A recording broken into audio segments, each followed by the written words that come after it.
folks, Tom Vasel here, and today I just wanted to talk a little bit about Kickstarter.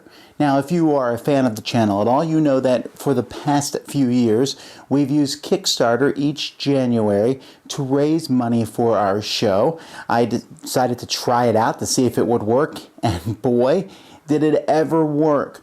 But I thought maybe some people might be thinking about running Kickstarters of their own, or just curious a little bit about what goes on behind the process. For us, getting the Kickstarter ready, I'd say we start in about August or September of each year. And usually we finish the Kickstarter in around June or July. So it's really not, it's like Kickstarter all year round. You only see it for a month, but there's a lot of prep work that goes into Kickstarter. And then when the Kickstarter's over, there's a lot of sending everything out to everybody. The prep work for us in particular is me. First of all, we have brainstorming sessions. What can we offer for pledges? One of the big things about our show is that we are trying to get people to support the show, and anything that they get is looked at as a reward rather than somebody just buying something. And so we're trying to brainstorm things that people would be interested in. Working with publishers to get promos is a lot of work many times because the publishers need a lot of leeway, because when they print promos, most publishers just don't print promos. Most of the time it's printed along with something else. And so to tie it into that, you got to work into different schedules and such. And one of the things that I'm always worried about when I'm running a Kickstarter is, like, what mistakes are we going to make here? I don't want to make any mistakes. We don't want to accidentally leave a zero off a pledge, or make, we say that we have 60 pledges when we really only have one of this thing to give out. And so there's a lot of math that goes into that. And you're figuring, okay, this is how much this is going to cost. We go through, we double check, triple check, quadruple check. I have multiple people check the Kickstarter page. I send it out to a lot of people at the Dice Tower, and still mistakes can make it through. But you're just kind of, there's that whole nervousness as we sit there and, okay, we got it ready. Okay, here goes. And you press the button and we launch it, and then we see what happens. This year, we decided we were going to play games the entire day and just kind of watch the Kickstarter on the first day, because that's where a lot of the action was. I think one of the reasons that the Dice Tower Kickstarter did so well this year was I think we did an excellent job at promoting it ahead of time. We got people excited and said, hey, it's coming, it's coming, it's coming. And then when it came, it was like a big event. Now, one of the things that I've run into with the Kickstarter is, how much do you promote it? Like, I didn't want to be like sending out 3-4 tweets every day. Hey, don't forget, we're running a Kickstarter. Hey, don't forget, there's a Kickstarter. Hey, a Kickstarter. So when it came, I kind of blitzed all my different places that I post things. There's a Kickstarter. And then I kind of stood back because I didn't want to keep throwing it down people's throats. The length of a Kickstarter is an unusual thing. We ran this Kickstarter for a month, or a little bit less than a month actually, and yet it felt a little too long. And at the same time, every year the Kickstarter ends and I get a couple emails from people going, I want to be involved in the Kickstarter, and I didn't realize what was going on. I just missed it. I go, oh, okay, what do we do here? Although I think next year I'm going to run it a week shorter, just because I thought it ran on a little too long. So you're putting a Kickstarter together, you're getting all these pledges. The pledge manager for the Kickstarter, you have to put in the story, it's called, which is essentially the main page of the Kickstarter, and then you put in the pledges. And if it's your first time doing a Kickstarter, you got to make sure that all the financial stuff is correct, and then Kickstarter has to approve it. Now, this has been really odd for me in past years, because sometimes Kickstarter comes in and goes, you can't do that. This breaks our rules of service, and I've had to change things. In other years, it's like, it's fine. And I'm not sure how much effort they put into it. In fact, I kind of get a big kick out of it when someone emails me and goes, do you know our Kickstarter was a staff pick? Okay. I really think a staff pick is just someone going, oh, that looks interesting. That's no different than your Kickstarter being Bob Smith's pick or Mary Sue's pick. It doesn't really matter. It's just someone said, oh, that looks kind of interesting. But being a staff pick will put you on the front page. It's a big deal to get it. I just don't think that there's any woo, good job. It's just kind of lucky. Now, what you will find when you start a Kickstarter is you will get a lot of spam. I have lots of people who email me, and there's two kinds of emails you get. One is from people who say, hey, we'll help you promote your Kickstarter. They always say, oh, I love what you're doing, blah, blah, blah. And I read the thing, I'm like, yeah, you don't really know what I'm doing, do you? but they sit there and they say they can do this and get it out there. And I always tell these people, no, I can promote my own Kickstarter, thanks. Because the Dice Tower is something that people are funding because they like it. Sending out this huge word to the world in general, why would people come and back something that they have never heard of or are not interested in? The second kind comes from other Kickstarters. People say, hey, mention us on your Kickstarter and we'll mention you on ours. Now, again, I don't know how that works because we simply don't do that. And there's a couple reasons. I don't want to actively promote other Kickstarters. That's one of the things the Dice Tower has not done. Unless it's on a personal level, I might see something go, ooh, I like that, that's cool. But I don't want to do that on, say, hey, while you're here, check out this Kickstarter, and then they'll check out ours. And so, but you will get people doing that, and several of those were from people who had nothing to do with board games. Like, hey, we have a new umbrella. Mention us on yours, and we'll mention you on ours. And, oh, we think your Kickstarter is cool. Yeah, you don't know who we are, and that's fine. So that's getting everything ready. Then we finished the Kickstarter, which we just did. And last year when I used Kickstarter, I was still using Amazon. And I don't really know. I went and looked online like Amazon versus Stripe, which one is better and which is not. And I'm really not finding a lot of information. But I can tell you from my end that the new version doesn't give you your money for at least 2 weeks. I still don't have the money from the last Kickstarter, the Kickstarter we just ran. While Amazon, I had it in like 24 hours or so. It was pretty fast. Which is okay, I guess, but we really can't get started till we get that money. With Kickstarters, the biggest complaint about Kickstarters, other than the people who outright steal from people, but let's just talk about people who are legitimately running a Kickstarter, is delays. Getting everything is a delay. And most Kickstarters, and I'm included in this, I hope, pad their timing. Like, hey, I think we can get everything by this month, so you'll get it a month later. That way, if it comes early, you'll get it. And yet, even with that padding, there's always delays. There's always delays. Now, I'm not here to excuse people who are years late or people who just consistently say, oh, or they go redesign the whole product. I've backed a suitcase here that they're still not even done designing it.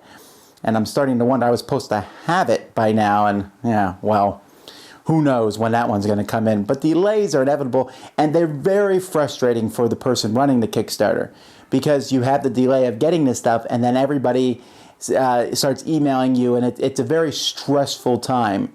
And I know many people are like, well, boo-hoo, stressful time, you got the money. But it really is, and it's tough. And you're sitting there going, there's nothing I can do about it. There's this shipping delay here, or there's this error that they made here. Then there's complaints about the pricing during the Kickstarter. Now, this happens to me a lot in our Kickstarter because, well, like I said, we're not selling stuff. And yet we had some promos that were pretty cool promos. And people really wanted those promos, but they didn't really want to support the Dice Tower. Or they did want to support the Dice Tower, but they wanted to do it to the tune of $10 or so. And that's perfectly legit. But we only have a certain number of rewards. I'm like, why did you structure the rewards the way you did? Because we really only had a certain number of rewards. If we let people pick whatever promos they wanted and mix and match, first of all, that would be a logistical nightmare. Kickstarter is not very easy to use in that regard. I really wish that Kickstarter says they're not a store, which they are, but whatever.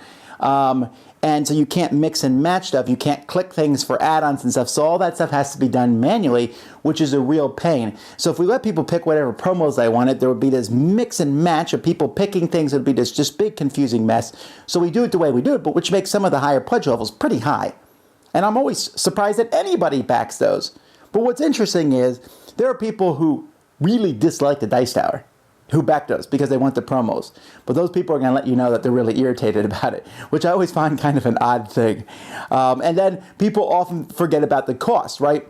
The Dice Tower just raised $250,000. People are like, wow, Vasel, you made $250,000 in a year.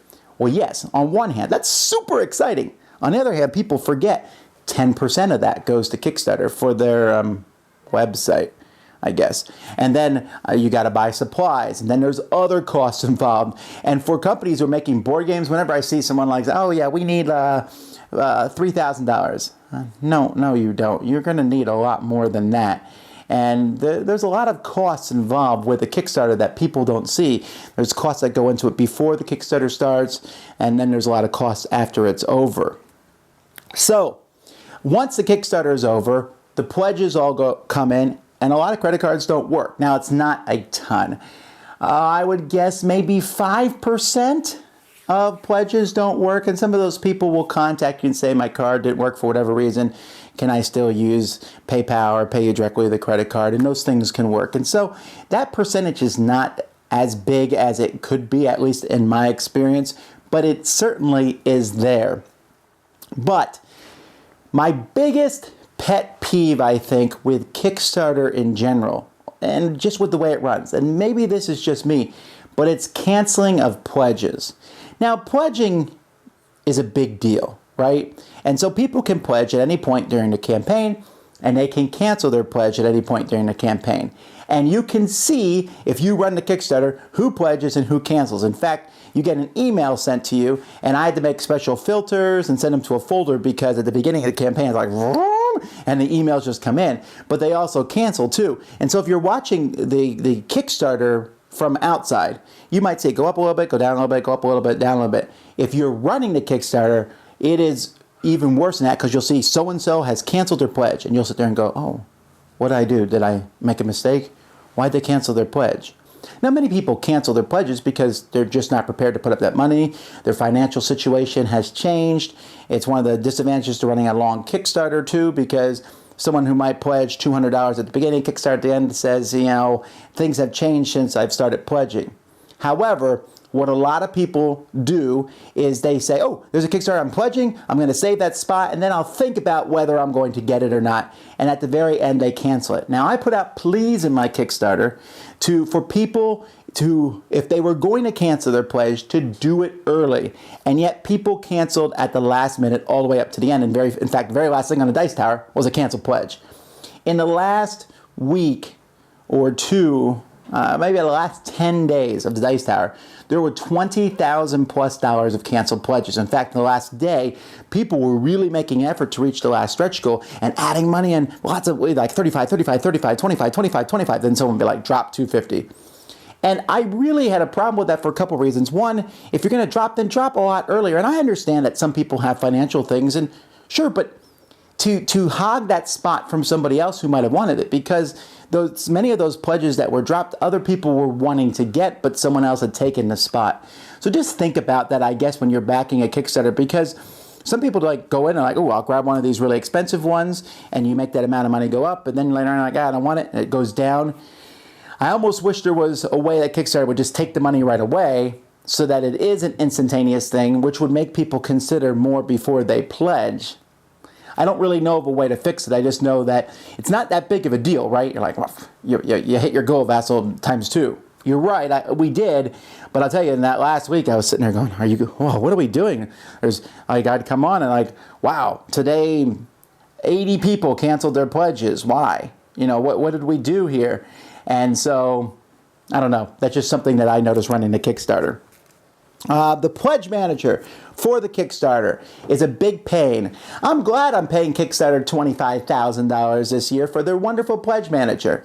The guy who runs the board game section at Kickstarter came by my booth at Gen Con last year and said, so, what do you guys think? I'm like, well, here, I got some things to tell you, because I really am not impressed with their pledge manager at all. You send out a survey to people, and people will say what they want, and that survey can only be sent once. If you make any kind of mistake in it, it has these questions that people have to answer, so you can't like put in automatic answers. So if you ask, you're sitting there thinking, okay, every question I ask people is going to be an annoyance, because you guys know how those things are.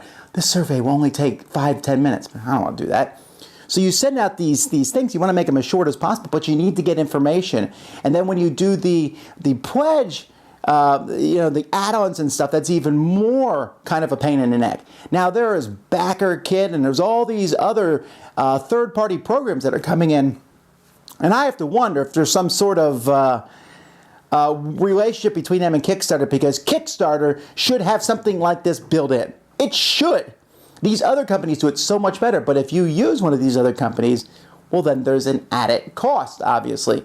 And every year I'm like, all right, we're not going to use one of these companies. I'm not going to, like, for example, the pricing structure for one was 1% of your Kickstarter. Well, that's not a ton of money, but that's money. And I'm like, all right, we'll do it ourselves.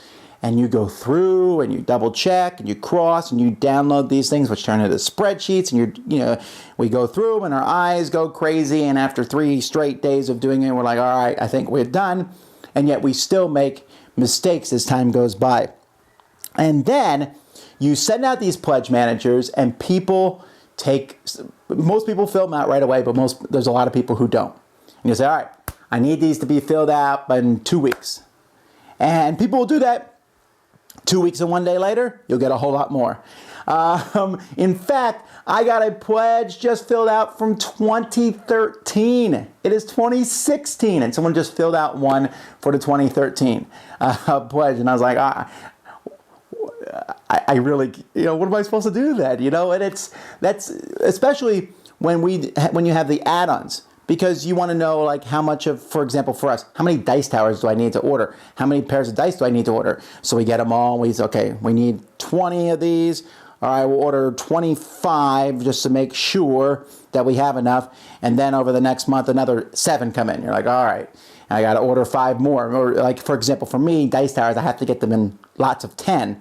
So you want to try to have the right amount. And every year, because people delay in pledges. So if you're watching this, whenever you get a pledge, a survey from a Kickstarter, fill it out right away. Do it as quickly as you can, because that really helps the people running it.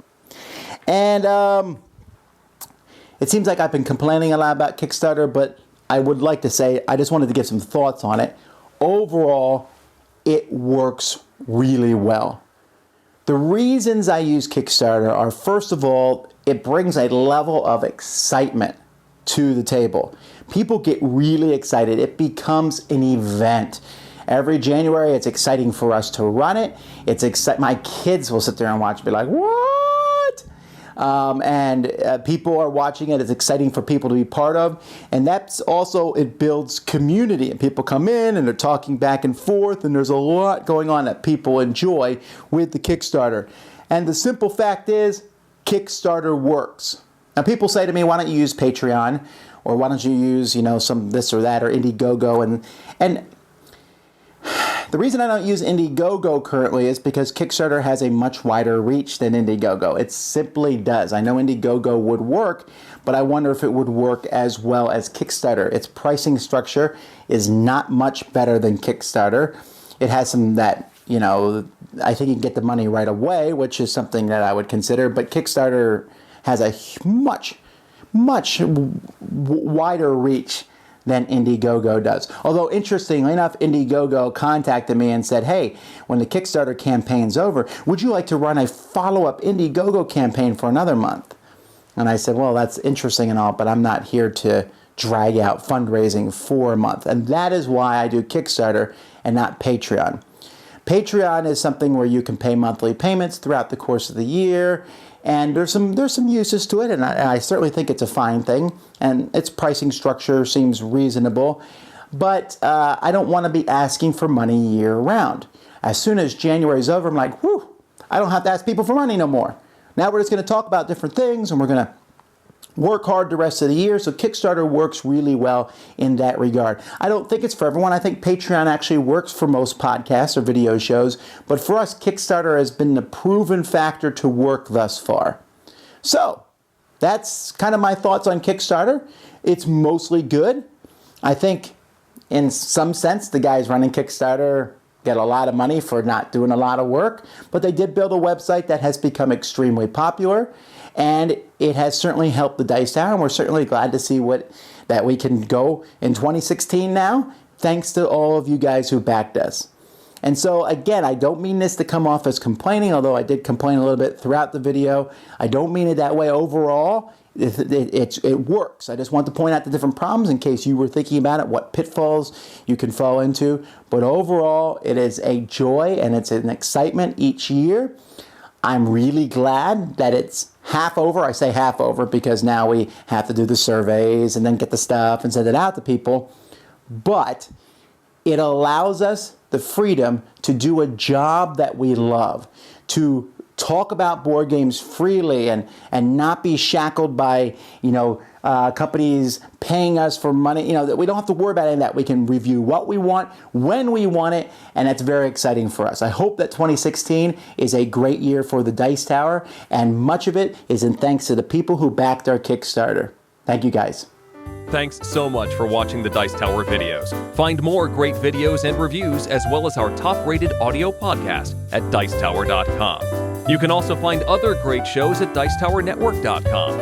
I'm Eric Summerer, and you've been watching The Dice Tower. The Dice Tower is sponsored by Cool Stuff Inc., where you can find great games for great prices.